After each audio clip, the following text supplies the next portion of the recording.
Assalamualaikum warahmatullahi wabarakatuh. Kita sedang berada di KP4, yaitu Kopas Parung, yaitu Koperasi Pengusaha dan Pedagang Pasar Parung, yang dimana kita akan melanjuti perjalanan kita, yaitu menelusuri sejarah dari Muallim Mansur bin King yang ada di Parung ini selaku ulama besar Kecamatan Parung, dan kita akan bersilaturahmi dengan Kiai Haji Mat Husin untuk melanjuti video sebelumnya, gitu ya. Mari ikutin kita untuk bertemu dengan beliau.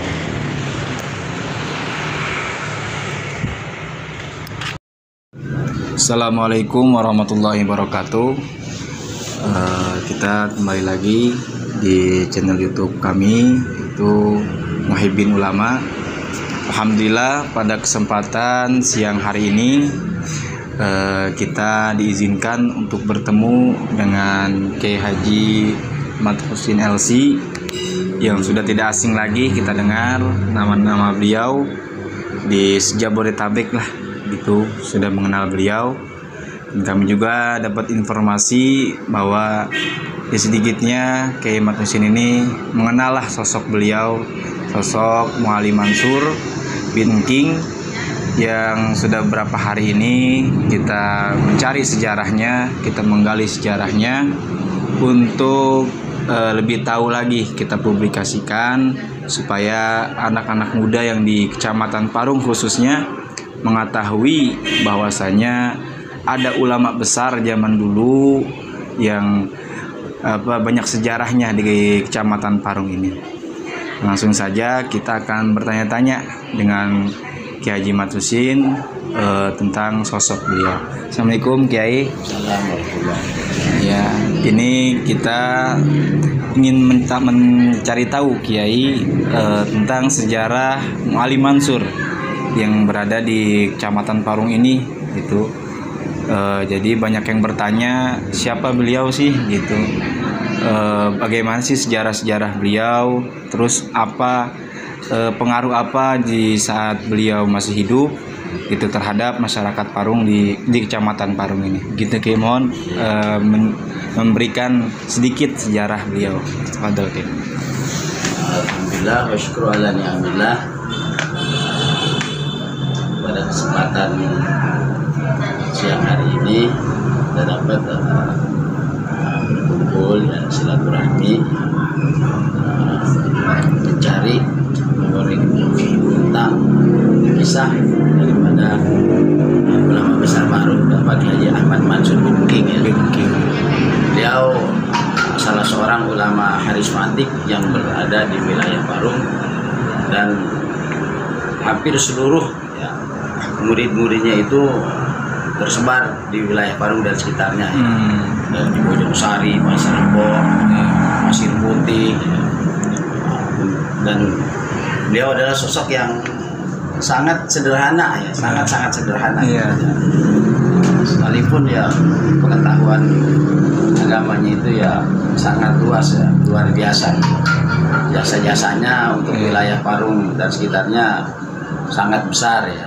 Beliau kalau kita bilang yang ngislamin Parung, dia mungkin terlalu berlebihan kali, ya, gitu ya. Mungkin ya, tapi memang pada kenyataannya ya luar biasa, gitu. Kiri kanannya hasilnya kampung ini yang dulunya mungkin Parung itu dulu terkenal sangat kurang bisa dibilang kampung jawara atau apalah, gitu ya, gitu. Tapi begitu beliau datang, masya Allah, beliau berdakwah ya dengan sangat sabar, bersahaja, gitu ya. Dia tuturi satu-satu, ya, gitu. Mengenai akidah, mengenai akhlak, gitu, tata cara ibadah, gitu. Lingkungan dari lingkungan terus berkembang, gitu ya, sampai datang muridnya dari berbagai tempat, gitu, terutama wilayah Kampung Jati, gitu ya. Hampir semua, ya, orang tua dulu itu wilayah Kampung Jati, hampir semua itu pernah ngaji pada beliau, gitu. Pada beliau, gitu. Dan beliau ini sangat disegani, ya. Sangat disegani, ya. ucapannya, kata-katanya itu sangat bermakna gitu. Dan berdirinya masjid Riyadhus Shalihin ini, kalau kita bilang ini mabes ya, masjid besar itu, ya awalnya itu ya beliau gitu ya, sangat luar biasa. Dan adanya yayasan juga, sekolah menengah Tama Islam juga, memang awal-awalnya itu beliau yang berada di tempat tersebut gitu. Jadi jasanya buat orang Parung ini luar biasa gitu. Dari mereka yang nggak paham jadi paham, dari yang nggak tahu jadi tahu gitu. Mana yang halal, mana yang haram gitu terus. Sebenarnya dikit-dikit ya beliau ini memberikan ilmunya, memberikan pengetahuannya dengan penuh kesabaran, dengan penuh keikhlasan, gitu ya. Tanpa berharap embel-embel duniawi. Benar. Sangat kayak gitu ya. Benar, emang seperti itulah profil ulama-ulama dulu emang kayak begitu ya. Jadi kalau ada orang mau ngaji, orang betul-betul sungguh-sungguh gitu, itu senangnya udah luar biasa gitu, sekalipun dia tidak mendapatkan materi, yang penting apa, ilmunya bermanfaat gitu ya. Benar. Ini yang sulit kita dapatkan sekarang ini ya. Iya. Masya Allah. Terus kalau untuk penerus-penerusnya Kiai gitu, semenjak beliau wafat gitu, apakah diteruskan dakwahnya dengan murid-murid beliau? Atau kalau masalah itu, beliau ini kan bisa dibilang nggak punya keturunan, keturunannya. Ada ya seorang dulu dia pernah ambil sebagai anak angkatnya, namun anak tersebut umurnya nggak panjang lah gitu ya. Umurnya berlalu dengan begitu cepat gitu. Dan mengenai dakwah beliau ini, sebenarnya muridnya tersebar di wilayah Parung itu tersebar ya. Dakwah-dakwahnya banyak, ada juga yang meneruskannya 1-2 orang ada gitu. Tapi secara keseluruhan ya hampir orang-orang tua dulu yang berada di wilayah Parung ini itu pernah menjadi murid beliau. Dan apa yang didapat oleh murid-muridnya itu diajarkan kepada anak-anaknya, diajarkan kepada murid-muridnya di majelis-majelis gitu ya. Sementara ya sekarang ini kalau untuk khusus nih murid yang ini ya yang muncul ke permukaan kelihatan itu nyaris nggak terlihat gitu. Nggak terlihat gitu. Tapi secara umum kita bisa rasakan Parung ini sekarang masya Allah, yang dulunya mungkin kita kurang nyaman lah dengan kondisi karena pengetahuan agamanya yang kurang gitu. Tapi sekarang alhamdulillah ya gitu. Asal muasalnya ya memang inilah ya dari Bapak Haji Ahmad Mansur mungkin. Jadi sekolah SMP Islam itu emang dari awal dari beliau. Beliau. Terus pertamanya. Dan begitupun masjid besar yang dari Kecamatan Parung. Jadi memang banyak peninggalan lah. Peninggalan. Majlisnya pun ada. Majlisnya ada sampai sekarang. Ada. Sekarang siapa yang nulisin Ya di situ dari yang ada ininya mantunya. Mantu dari anak yang dulu kan punya istri. Dia meninggal, terus ini menikah dengan orang sini juga. Haji Asmin namanya. Haji situ ya sekarang dirawat. Nah, itu ada ya pengajian ibu-ibu. Atau nanti waktu-waktu tertentu juga diadakan pengajian yang sifatnya buat umum lah gitu. Kalau bidang keagamaannya gitu Kiai, ilmu apa kayak kira yang benar dikuasain oleh beliau, apa di Qur'annya, apa dari kitab, atau semuanya dikuasain gitu pada zaman itu. Kalau saya perhatikan ya, saya kan generasi udah kemarin gitu. Tapi ada juga yang langsung belajar sama beliau, terutama orang-orang tua kita. Yang saya perhatikan dia semuanya itu, tapi dia menguasai ya baik ya tafsir, fikih, nahwu, sorot, alat itu. Nah, terutama yang paling menonjol yang saya lihat adalah fikihnya. Fikihnya nih. Fikihnya ya. Ya, memang ulama zaman dulu itu bisa emang benar harus kita kagumi ya. Sampai sekarang pun mungkin belum ada penggantinya gitu ya. Ulama seperti beliau gitu. Dan sekarang banyak peninggalannya itu dari sekolahan yang pertama kali ada di Kecamatan Parung gitu ya. Terus masjid besar Riyadhus Sholihin yang ada Kecamatan Parung yang sebelumnya kita bikin video di depan masjidnya, itulah masjid yang pertama kali dibangun oleh Mu'allim Mansur gitu, para teman-teman dan sahabat-sahabat yang ada di Muhibbin Ulama ini ya. Terus mungkin ada lagi Kiai sejarah beliau gitu ya, perlu Kiai sampaikan lah gitu ke jamaah. Dan dulu di koperasi ini itu ada pengajian mingguan tiap malam Selasa. Waktu kecil tuh saya sering ikut sama, kalau orang tua ngaji saya ikut. Nah beliau salah seorang ya guru yang memberikan materi. Dan memang kalau kita lihat dari penampilannya dengan keilmuannya, masya Allah, kita sulit niru gitu ya. Sekalipun muridnya banyak ya, terus keilmuannya luar biasa, tapi hidupnya sederhana waktu itu, sederhana gitu ya, nggak mewah, nggak gini gitu ya. Dan nggak ada hitung-hitungan, ngajar tuh nggak ada hitung-hitungan, nggak ada sama sekali gitu. Masya Allah. Makanya alhamdulillah ya, ketika beliau datang ke Parung, Islam ini menyebar luar biasa gitu ya. Jadi dari sisi akidah, dari akhlak, adab semua, masya Allah. Itu yang harus kita contoh. Berubah jauh, berubah jauh. Zaman preman gitu ya. Di Parung ini. Terkenal dah tahun ini dah ya. Alhamdulillah dia ini dengan kesabarannya, dengan ketekunannya.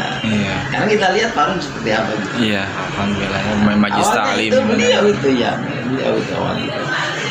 Pertama kali Majlis Ta'lim di wilayah Parung, pertama kali lihat itu ya beliau itu. Iya, tahun berapa Ki wafat beliau? Wafat beliau tahun berapa saya lupa waktu itu saya masih di pesantren gitu ya. Masih di pesantren kan. Kiai meninggal. Kalau nggak salah tahun 90-an ke atas, 92 apa 93 saya. Itu saya masih kuliah di Maghribi itu. Jadi sekitar tahun-tahun itu dah. Itu udah kurang lebih hampir 30 tahun mungkin kayaknya. Sekitar kurang lebih 30 tahun beliau sudah meninggalkan. Kecamatan Parung. Kehilangan banget. Belum ada sosok yang bisa menggantikannya. Kalau ulama dulu kan dia bicara sedikit aja orang langsung ini ya. Terus ya wibawanya, pengaruhnya luar biasa gitu. Nggak banyak bicara tapi pas. Sekali ngomong pas. Itu ulama, masya Allah ya. Sebanding lah dengan amalnya juga, yang gitu, pengaruhnya juga ya. Masya Allah. Itulah sosok dari Mu'allim Mansur ya. Nggak pernah neko-neko bahasa sini ya. Nggak usah neko-neko. Apalagi kalau ada anak muda datang gitu banyak seneng mungkin ya. Orang mau ngaji senengnya luar. Masya Allah. Dan pernah dengar juga kata sosok itu emang tegas gitu ya. Tegas dia mah. Nggak boleh nyimpang dit aja dia udah langsung. Masya Allah. Itu sosok ulama zaman dulu, teman-teman, sahabat-sahabatku, bahwa ucapan sekali ngucap aja kiai zaman dulu itu orang udah pada ngedon bahasa Parung ya. Diem udah pokok. Itu pengaruh dari Mu'allim Mansur. Kenapa beliau ini sangat disegani di Parung ini, sehingga zaman dulu itu kata Kiai Mat Husain ini Parungnya ya preman semua gitu ya. Preman semua. Dan alhamdulillah datangnya beliau itu merubah lah gitu. Wasilah beliau merubah Kecamatan Parung ini, alhamdulillah. Sekarang Majlis Ta'lim banyak Majlis Ta'lim banyak. Mungkin wasilah dari dakwah beliau datang ke Kecamatan Parung. Kalau asli beliau dari mana Ki? Aslinya kalau nggak salah ya dari wilayah Sukabumi. Sukabumi. Daerah itu ya. Oh, Sukabumi. Kalau anggota keluarga beliau gitu di sini masih ada gak kayak di Parung ini kayak kira-kira gitu? Kalau keluarga mungkin, kalau keponakan masih ada. Oh, keponakan masih ada ya. Kerabat. Kerabat ada. Nah, beliau lebih paham lagi nanti. Iya, nah boleh nanti kita iya. Dia lebih sini lagi, Iya. bisa lebih detail lagi. Iya. Kalau Benar. saya kan generasi kemarin kan. Iya. Tapi waktu saya masih kecil, saya tahu. Iya, sedikit tahu lah gitu. Beliau Iya. seperti apa gitu. Tapi tidak sepenuhnya gitu. Iya. Karena tahun 90 tuh saya keluar. Udah tahun 90 keluar. Bukan tinggal 90, tahun 85 sudah keluar dari Parung gitu. Iya. Oh, Belajar di luar gitu, saya belajar di luar. Oh, murid-murid beliau Kiai yang di Kecamatan Parung yang masih ada lah gitu di Ya Parung. ada seperti Malim Johim itu masih ini ya. Di wilayah Parung itu Iya, terus Haji Yakub Haji aku. masih. Ada masih nanti kalau ditelusuri banyak. Iya. Banyak. Nanti kita juga akan datang juga Kiai Iya, iya. sekaligus silaturahmi. Iya, iya. Itu mencari informasi gitu Kiai. Dan ini alhamdulillah setelah kami posting gitu Kiai di YouTube itu banyak dukungan Kiai. Iya. Banyak yang mengabarin ayo gali terus Iya, iya. gitu kan sejarah-sejarah beliau supaya generasi ini pada tahu gitu Kiai. Iya. Jangan tutup mata lah gitu ya.